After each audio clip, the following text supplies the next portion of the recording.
Mataram kuno diperkirakan berdiri pada abad ke-8 di Jawa bagian tengah. Kerajaan ini sempat dipimpin oleh dua dinasti, artinya terdapat dua wangsa atau keluarga turun-menurun yang memimpinnya secara bersamaan. Dinasti pertama adalah dinasti Sanjaya yang beragama Hindu, sementara yang kedua adalah dinasti Sailendra yang bercorak agama Buddha. Meskipun begitu, kedua dinasti diketahui memimpin berdampingan secara damai. Strategi pemerintah yang digunakan biasanya kedua dinasti saling mengisi kekosongan, namun terkadang juga memerintah secara bersamaan. Lokasi kerajaan Mataram kuno diperkirakan berada di sekitar Medang dan terletak di Pop. Hal tersebut diambil dari sumber sejarah yang berisi letak kerajaan Mataram kuno. Namun letak Pop itu sendiri sampai sekarang belum jelas di mana lokasinya. Lokasi kerajaan kemungkinan berada di sekeliling pegunungan atau sungai yang di sebelah utaranya terdapat Gunung Merapi Merbabu, Sumbing, dan Sindoro. Sementara itu di sebelah barat terdapat pegunungan Serayu, lalu di sebelah timur terdapat Gunung Lawu. Kemudian di sebelah selatan kerajaan ini berdekatan dengan Laut Selatan dan Pegunungan Seribu. Perihal sungai yang berada di sekitar sana meliputi Sungai Bukowonto, Eloprogo, Opak, dan Bengawan Solo. Jadi intinya letak Mataram kuno diperkirakan berada di Jawa Tengah, di antara Kedua hingga Prambanan. Sementara itu lokasi pastinya sendiri memang belum dapat ditentukan dengan jelas. Sistem pemerintahan kerajaan Mataram kuno terhitung unik karena terdiri dari dua dinasti yang memiliki perbedaan dalam pandangan agama, namun tetap dapat saling berdampingan memimpin rakyatnya. Tentu saja hal tersebut tidak tercipta dengan sendirinya. Pada mulanya timbul persoalan dalam keluarga Sailendra setelah kekuasaan Raja Panangkaran berakhir. Penyebabnya adalah adanya perpecahan antara anggota keluarga yang memeluk agama Buddha yang sebelumnya memeluk agama Hindu. Hal tersebut menimbulkan perpecahan di dalam pemerintahan Mataram kuno. Satu pemerintahan dipimpin oleh tokoh-tokoh kerabat kerajaan yang memeluk Hindu di Jawa bagian utara. Kemudian tokoh-tokoh keluarga yang sudah memeluk Buddha berkulit di daerah selatan Hak. Meskipun begitu, perpecahan keluarga Sailendra tidak berlangsung lama. Keluarga ini akhirnya bersatu kembali. Ditandai oleh perkawinan rangkai pikatan dari keluarga yang beragama Hindu dengan Pramodhawardhani, putri dari Sumaratungga. Perkawinan tersebut terjadi pada sekitar tahun 832 Masehi. Akhirnya kerajaan Mataram kuno bersatu kembali di bawah kepemimpinan Raja Pikatan sebagai dui pemerintahan yang damai. Raja yang paling terkenal dari kerajaan Mataram kuno adalah Sanjaya. Sebelum Sanjaya berkuasa di Mataram kuno, Jawa sudah dikuasai oleh Raja Sana. Dalam prasasti Canggal disebutkan bahwa Raja Sana telah digantikan oleh Sanjaya. Raja Sanjaya adalah putra dari Sana Hai yang merupakan saudara perempuan Raja Sana.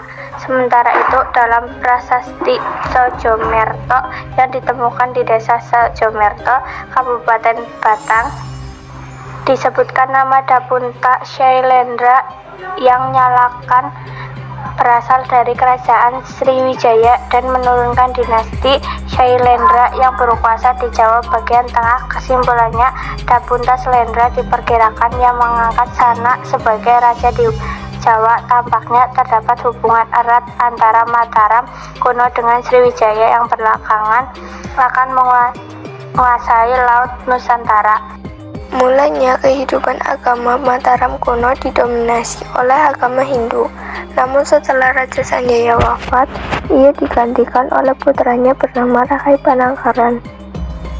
Raja Panangkaran mendukung adanya perkembangan agama Buddha di kerajaan ini.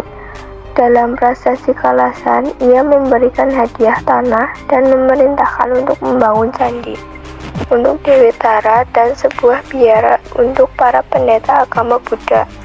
Tanah dan bangunan yang diberikan oleh Panangkaran tersebut berada kekerasan prasasti. Kalasan juga menyebutkan bahwa Raja Panangkaran disebut juga sering Maharaja. Dia bajak panah Rakai Panangkaran.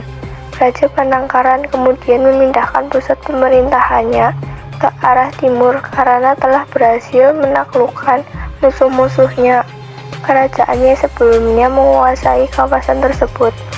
Kemudian setelah Raja Panangkaran wafat, sempat terjadi perpecahan antara keluarga yang masih menganut agama Hindu dan sebagian yang sudah menganut agama Buddha. Namun, perpecahan tersebut tidak berlangsung lama, dan di kerajaan Mataram kuno menganut agama Hindu dan Buddha hidup rukun. Kehidupan sosial masyarakat di kerajaan Mataram kuno sudah teratur, terlihat dari sikap gotong royong mereka saat membuat candi bersama. Sikap toleran di antara masyarakat sangat baik, terbukti dengan adanya dua aliran kepercayaan yang berbeda, tetapi mereka tetap bisa bersosialisasi. Perekonomian kerajaan Mataram kuno saat itu bertumpu pada sektor pertanian, karena letaknya yang cukup disebut sebagai pedalaman yang memiliki tanah yang subur.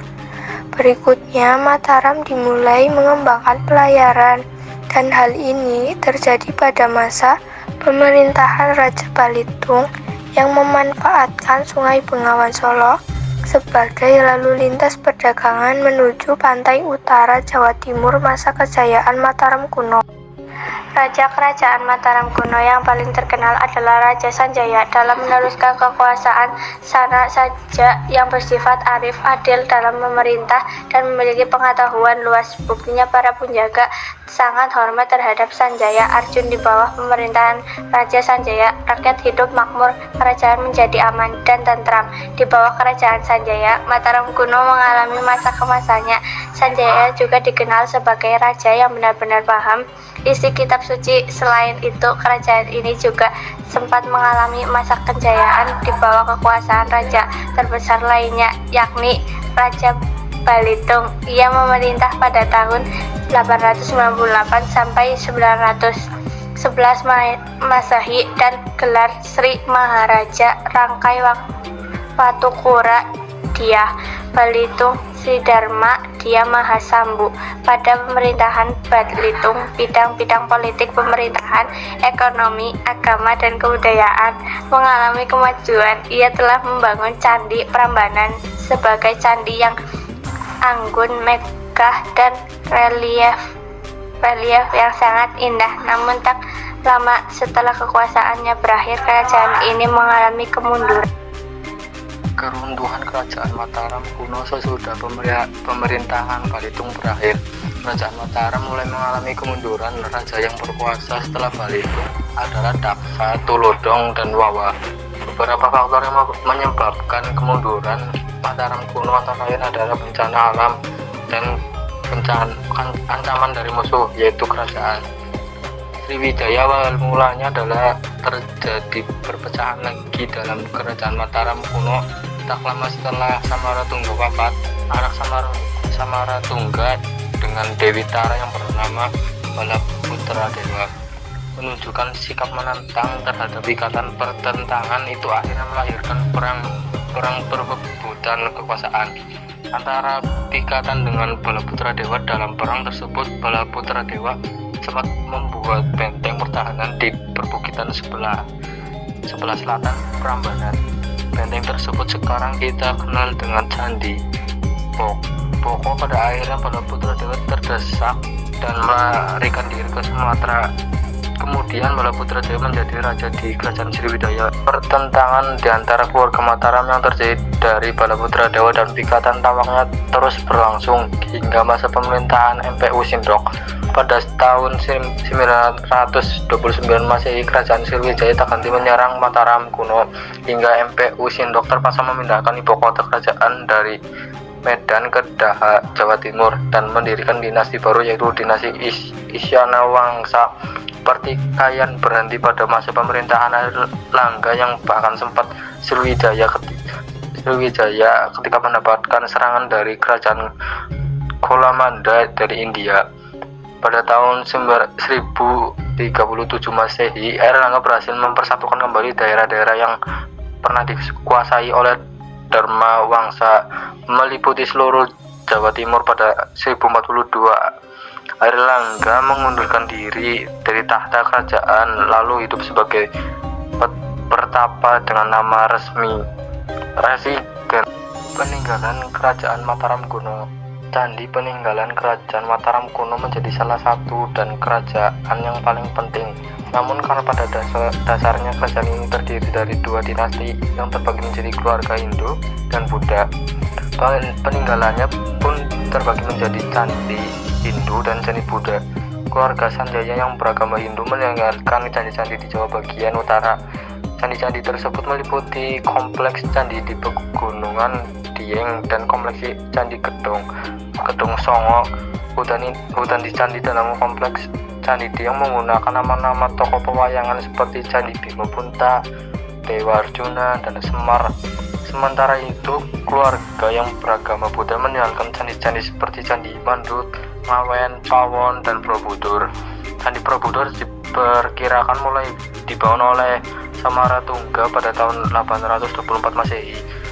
Pembangunan Candi Borobudur kemudian dilanjutkan pada zaman Kejaksaan Pramodawardhani, dan Ikatan Sumber Sejarah Kerajaan Mataram kuno adalah beberapa candi-candi yang didirikan oleh kerajaan.